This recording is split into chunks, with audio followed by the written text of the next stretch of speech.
కదా అంట. ఏమంటున్నా మరి కేసీఆర్ బయట పెట్టని లెక్కలు చాలా ఉన్నాయి కదా. ఓకే, కేసీఆర్ బయట పెట్టినటువంటి లెక్కలు చాలా ఉన్నాయి. అంటే ఈ విషయంలో బీసీల విషయంలో కేసీఆర్ కే చిత్తశుద్ధి ఉన్నట్టు కదా.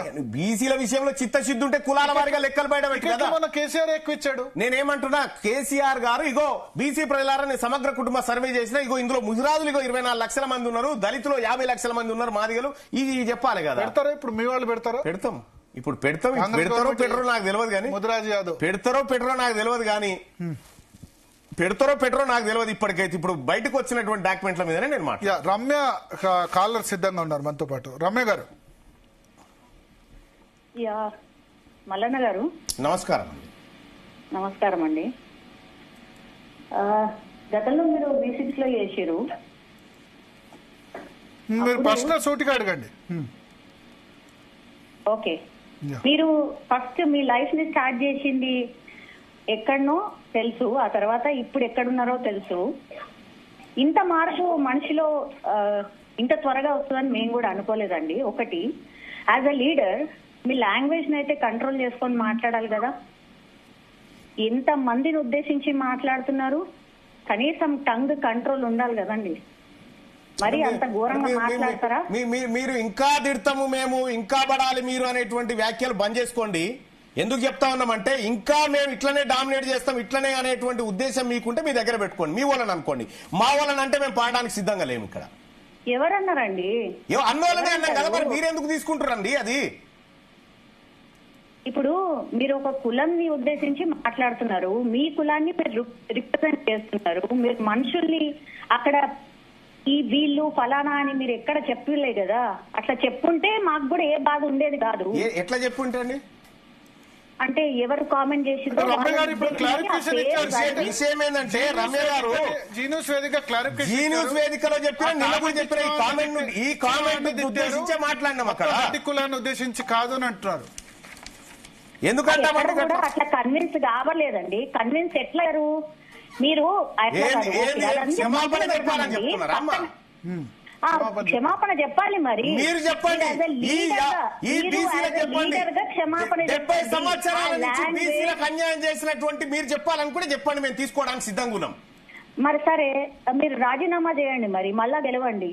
రైట్, మరి బీసీల ఓట్ల ద్వారా గెలిచిన మీ వాళ్ళంతా రాజీనామా చేయమని ఫస్ట్ ఎక్కడ నిరూపించండి. మరి నిరూపించండి కదా. బీసీ ఓట్లతో గెలవలేదా? మీకు బీసీలు ఓట్లు వేయలేదా అని చెప్పండి. అంటే మీ వాళ్ళు మీకు ఓట్లు వేస్తారని అనుకుంటున్నారా? పోనీ అంటే లేకపోతే మీకేస్తారా? ఇక అసలు మీ దాంట్లోనే మీకు అసలు మా దాంట్లో మాకు వదిలేయమ్మా, మా బీసీలో మాకు వదిలేయండి, మేము చూసుకుంటాం. కానీ బీసీల ఓట్ల ద్వారా కులగణన కాలే అన్నారు, ఇప్పుడు కులగణన చేస్తేనేమో దొంగ లెక్కలు అంటారు. ఏంది మీ బాధ? ఇప్పుడు ఒకటమ్మా రమ్య గారు, 21 లక్షల మంది బీసీలు ఎటుపోయారు. వీళ్ళ సమాధులు ఏడున్నాయి, వీళ్ళ గోరీలు ఏడున్నాయి. 1,75,000 మంది ఎస్సీలు ఎటుపోయారు. ఈ 10 ఏళ్ల కాలంలో 16 లక్షల మంది ఓసీలు పుట్టి 23 లక్షల మంది బీసీలు చచ్చిపోయిరా. మీరు అన్నిటి గురించి మరి గొప్పగా మాట్లాడతారు కదండి. మరి గ్రౌండ్ వర్క్ చేయండి, స్టేట్ అంతా మీరే లెక్కలు తీయండి కదా, అప్పుడు చెప్పండి. ఎందుకు అట్లా మాట్లాడతారు బ్లైండ్ గా? నేను డాక్యుమెంట్లతో మాట్లాడుతున్నా, బ్లైండ్ కాదు. గవర్నమెంట్ అఫీషియల్ లెక్కలు ఇవి. బ్లైండ్ గా ఎట్లా మాట్లాడతారండి? మీరు ఇప్పుడు గ్రౌండ్ లెవెల్లో అన్ని తీసుకొని వస్తారు కదండి, అన్ని చెప్తుంటారు కదా లెక్కలు. నేనేమంటున్నా సోదరి గారు, నేనేమంటున్నా, మా లెక్కలు మేము తీసుకోగలుగుతాం, మా లెక్కలు మేమే పక్కాగా తీసుకోగలుగుతాం. మాకు బాధ్యత గుర్తు చేస్తున్నందుకు మీకు ధన్యవాదాలు. Okay, thank you.